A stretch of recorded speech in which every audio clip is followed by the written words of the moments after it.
Bienvenidos hermanos y amigos a nuestra serie de estudios sobre la primera carta del apóstol Pablo a los tesalonicenses, elaborados por Franklin Álvarez y Ernesto Ramírez, ancianos de la Iglesia Templo Bíblico Central de Puerto Plata. En esta entrega número 29 de la serie, seguimos en el capítulo 3 de esta carta, ya en el verso final, el verso 13, y que analizaremos en esta oportunidad. En este verso, encontramos al apóstol Pablo explicando el propósito o meta de toda esta intercesión a favor de estos relativamente nuevos creyentes. Pablo desea que sus lectores sean irreprensibles en santidad delante del Señor cuando Él venga en juicio. No está orando para que crezcan y se desarrollen para ser irreprensibles en santidad en algún punto futuro. Él cree que el Señor puede venir muy pronto y por lo tanto ruega que Dios afirme sus corazones en estas cualidades ahora y que ellos continúen en este buen estado hasta que el Señor concretice su venida. Así que entramos a este verso. En el verso 13 dice el apóstol: para que sean afirmados vuestros corazones irreprensibles en santidad delante de Dios nuestro Padre, en la venida del Señor Jesucristo con todos sus santos. Aquí termina la oración que Pablo inició en el verso 11.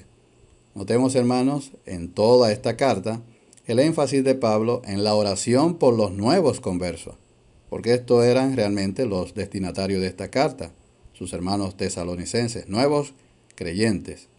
Dice, por ejemplo, en el capítulo 1 de esta misma carta, versos 2 y 3, damos gracias a Dios siempre por todos vosotros, haciendo mención de vosotros en nuestras oraciones, recordando sin cesar delante de Dios y Padre nuestro la obra de vuestra fe, el trabajo de vuestro amor y la paciencia en la esperanza de nuestro Señor Jesucristo.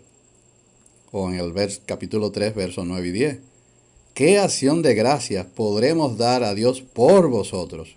Por todo el gozo con que nos gozamos a causa de vosotros delante de nuestro Dios, orando de noche y de día con gran insistencia, para que veamos vuestros rostros y completemos lo que falta de vuestra fe a vuestra fe. Así también su oración por ellos en estos versos que hemos estado analizando, del 11 al 13. La razón de ello es que Pablo era muy consciente de que no importaba cuántas veces volviera a visitar a los nuevos creyentes, cuántos compañeros de trabajo enviara a trabajar con ellos, o cuántas comunicaciones podía mantener con ellos.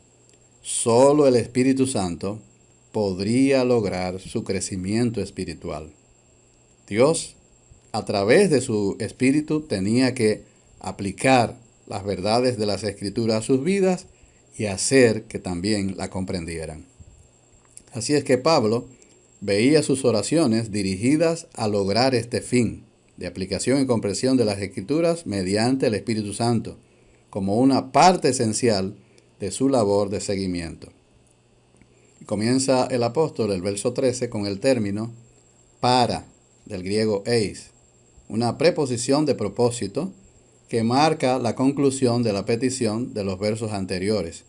Peticiones que vimos en nuestros estudios anteriores y que podemos resumir en los versos 10, en donde el apóstol oraba de noche y de día con gran insistencia para, además de verlo en persona, poder completar lo que faltaba a vuestra fe. Aunque ellos habían permanecido firmes, no eran perfectos, ni en conocimiento cristiano ni en conducta. Y el apóstol quería completar personalmente las instrucciones en cuanto a la palabra que les faltaba para que pudieran alcanzar la plenitud de la fe.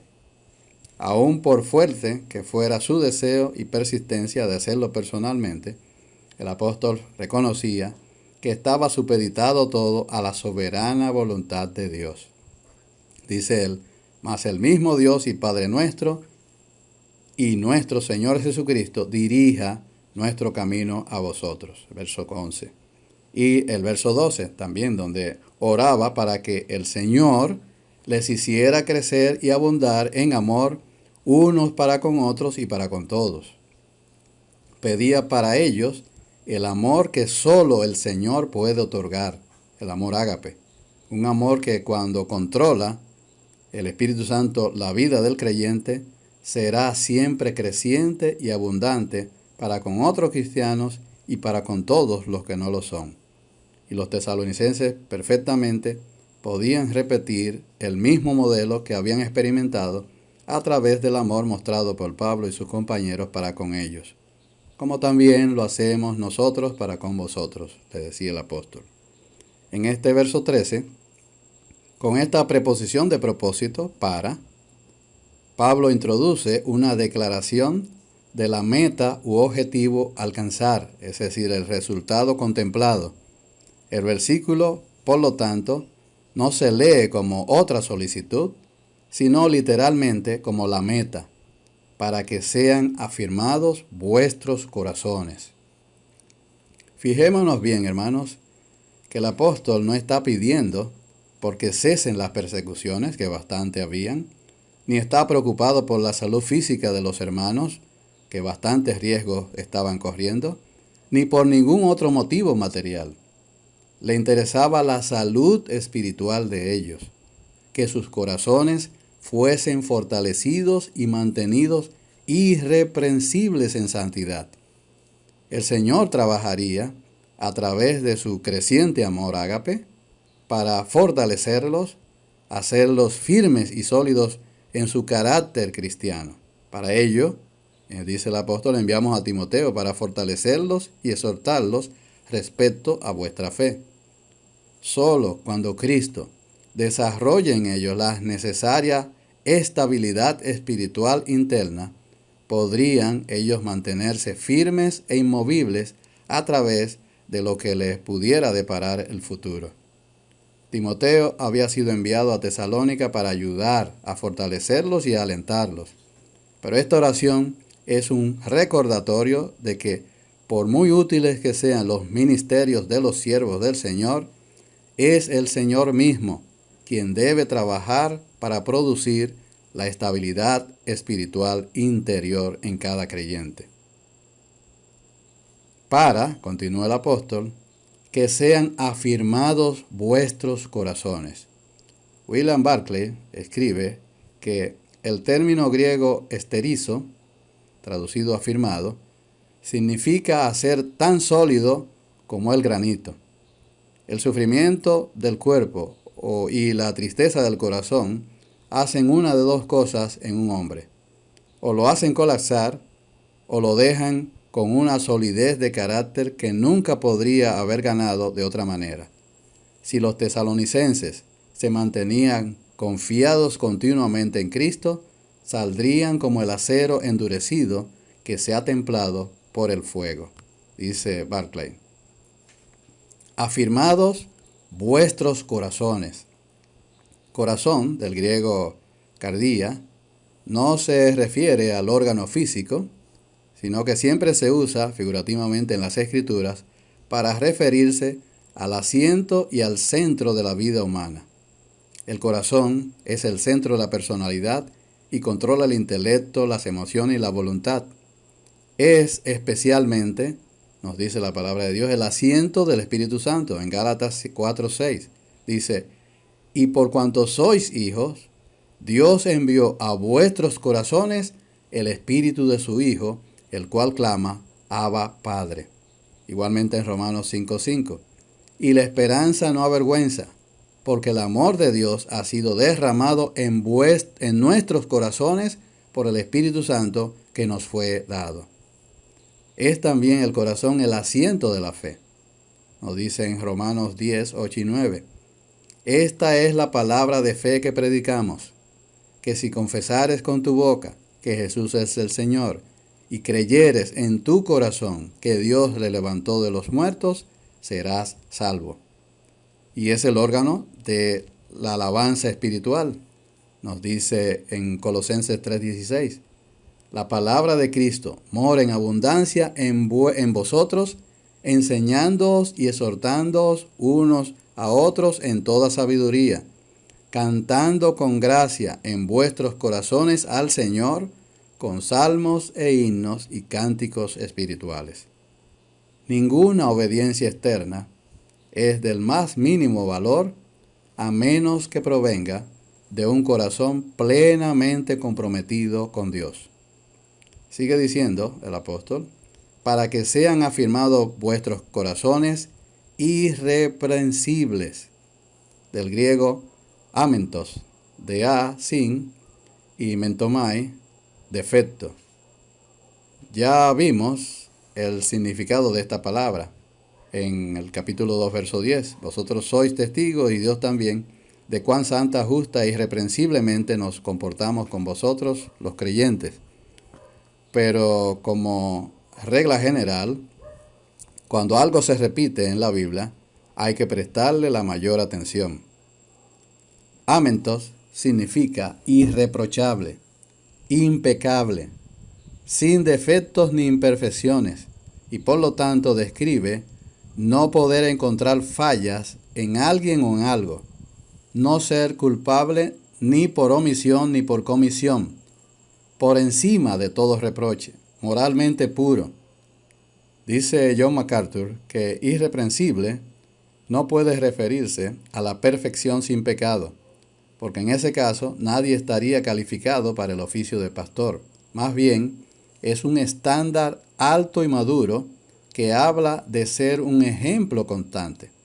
En el caso de los pastores, aunque debe ser igual para todos los creyentes, Dios demanda que viva de un modo tan santo que su predicación nunca se contradiga con su estilo de vida, para que sus indiscreciones nunca acarreen vergüenza para el ministerio.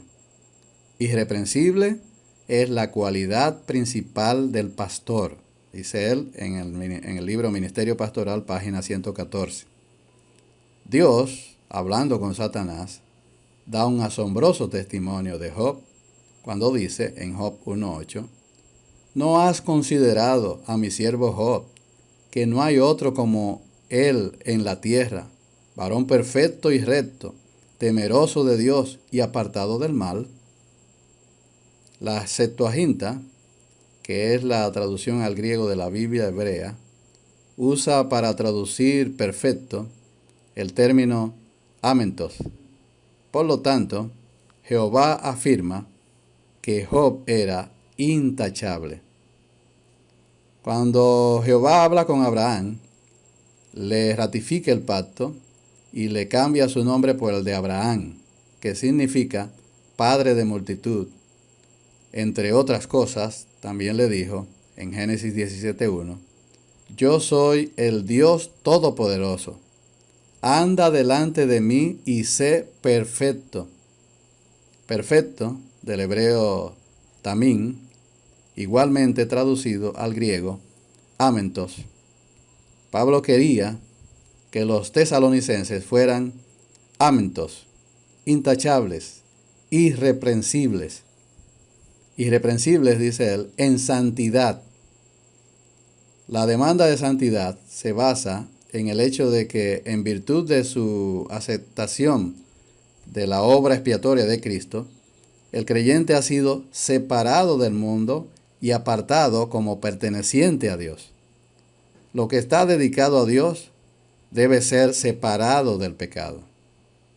La santidad genuina está motivada por las obligaciones que impone el amor. Recordemos que la palabra santo viene del término griego hagios y se refiere a la separación de lo que es común o impuro. La separación del mundo implica más que mantener nuestra distancia de los pecadores. También significa estar cerca de Dios. Más que evitar el entretenimiento que conduce al pecado, debemos reflexionar en cómo estamos gastando nuestro tiempo y nuestros recursos. No hay forma de separarnos totalmente de todas las influencias pecaminosas. Sin embargo, debemos resistir al pecado que nos rodea, sin rendirnos. Tan pronto como sepamos lo que Dios quiere que hagamos, tenemos inmediatamente que romper con toda práctica pecaminosa. Continúa el texto. Delante de Dios nuestro Padre.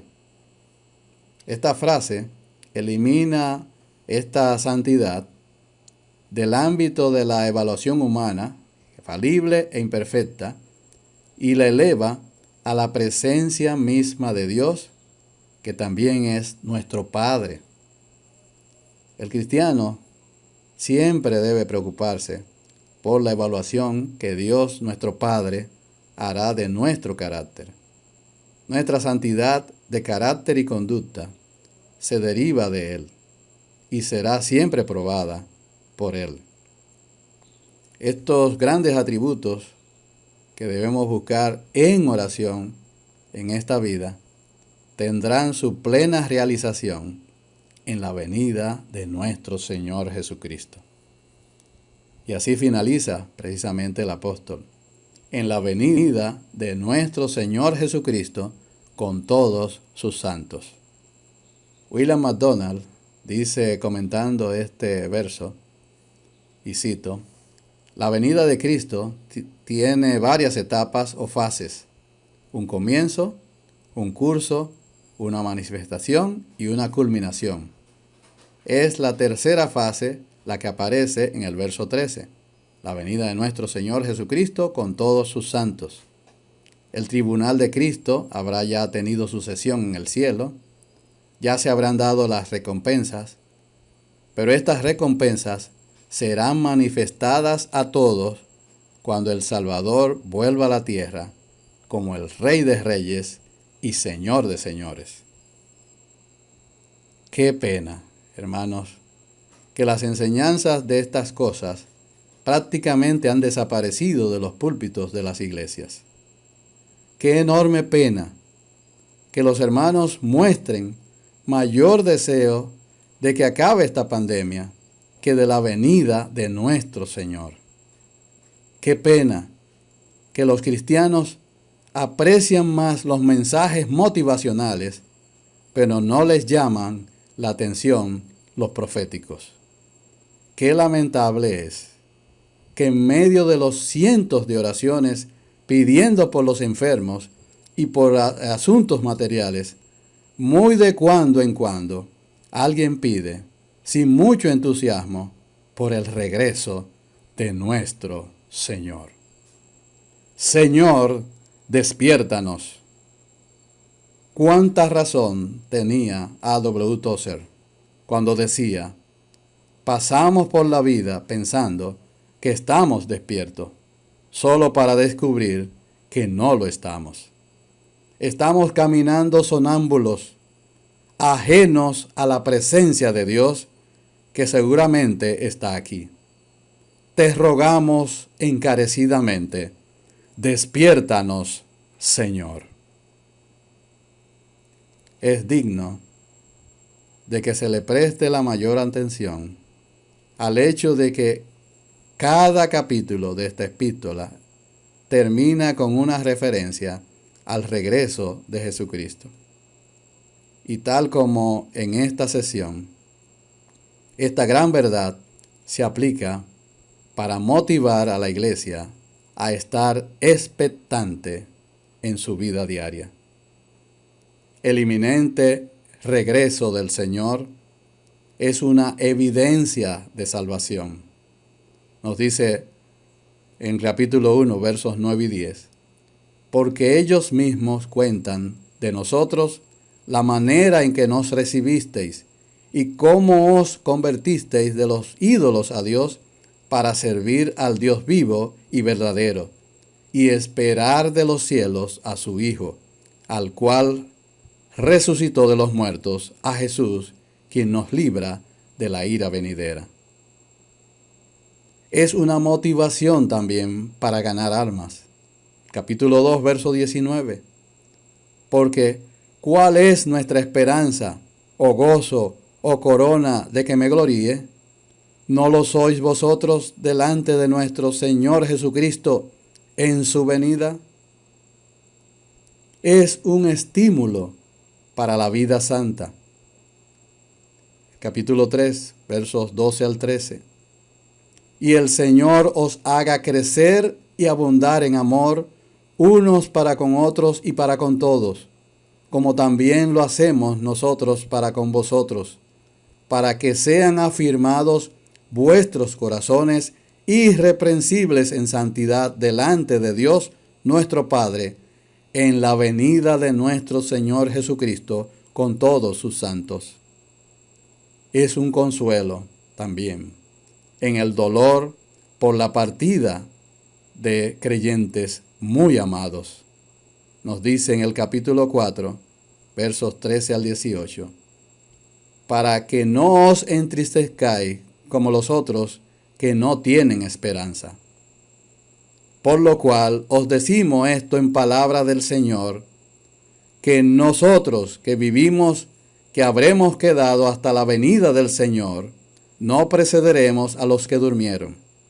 Porque el Señor mismo, con voz de mando, con voz de arcángel y con trompeta de Dios, descenderá del cielo, y los muertos en Cristo resucitarán primero. Luego nosotros, los que vivimos, los que hayamos quedado, seremos arrebatados juntamente con ellos en las nubes para recibir al Señor en el aire, y así estaremos siempre con el Señor. Por tanto, alentaos los unos a los otros con estas palabras. Es un estímulo también para tener más confianza en el Señor. Capítulo 5, versos 23 y 24. Y el mismo Dios de paz os santifique por completo, y todo vuestro ser, espíritu, alma y cuerpo, sea guardado irreprensible para la venida de nuestro Señor Jesucristo. Fiel es el que os llama, el cual también lo hará. De hecho, hermanos, uno de cada 30 versos del Nuevo Testamento habla directa o indirectamente de la segunda venida. Y uno se pregunta, ¿por qué el Espíritu haría esto? Una razón es cierta, porque Él sabe que lo que nosotros estemos buscando tendrá un impacto radical en cómo estamos viviendo. Por ejemplo, mire lo que dice el apóstol Juan en Primera de Juan, capítulo 3, versos 2 y 3. Amados, ahora somos hijos de Dios, y aún no se ha manifestado lo que hemos de ser. Pero sabemos que cuando Él se manifieste, seremos semejantes a Él, porque le veremos tal como Él es. Y todo aquel que tiene esta esperanza en Él, se purifica a sí mismo, así como Él es puro. ¿Qué estamos buscando, hermano? Si no lo sabe, observe en qué cosa está ocupando su tiempo. ¿En las cosas terrenales o en mantenerse puro para el Señor? ¿En parecerse cada vez más al Señor Jesucristo? Vayan pensando. Son muy atinadas las observaciones de Howard Marshall al comentar estos versículos. Y dice, él cito, Juan tenía conciencia de que sus lectores necesitaban alcanzar esta pureza de corazón y por lo tanto les animaba a buscar esa pureza y ser así semejantes a Jesús. La palabra puro se encuentra solo aquí en esta epístola. Se emplea para denotar el estado inmaculado externo de objetos o personas que participan en la adoración. Pero en un contexto cristiano se refiere obviamente a la pureza moral. Es bien sabido que la esperanza del inminente regreso de Cristo tiene una influencia santificadora en la vida del creyente. El creyente que espera el inminente regreso del Señor no quiere hacer nada que no quiera estar haciendo cuando Cristo regrese. que no sea nuestra actitud la de aquel siervo que dijo en Lucas 12:45, mi señor se tarda en venir. Y comenzó a golpear a los criados y a las criadas, y a comer y a beber y a embriagarse, en lugar de estar alimentando al pueblo de Dios. Abusa, en cambio, de ellos, les rodea, les roba y vive a sus anchas. Sentencia el Señor que vendrá el Señor de aquel siervo en día en que éste no espera, y a la hora que no sabe, y le castigará duramente, y le pondrá con los infieles. Lucas 12:46. Que seamos, hermanos, como aquel siervo bienaventurado, al cual cuando su Señor venga, le halle cumpliendo con su deber. Lucas 12:43. Promete el Señor que, en verdad os digo, que le pondrá sobre todos sus bienes. 12:44. El tiempo se nos ha terminado, hermanos. Siga orando por nosotros, para que en la voluntad de nuestro Dios podamos continuar nuevamente con ustedes desarrollando estos estudios de esta interesante carta. Que Dios les bendiga abundantemente.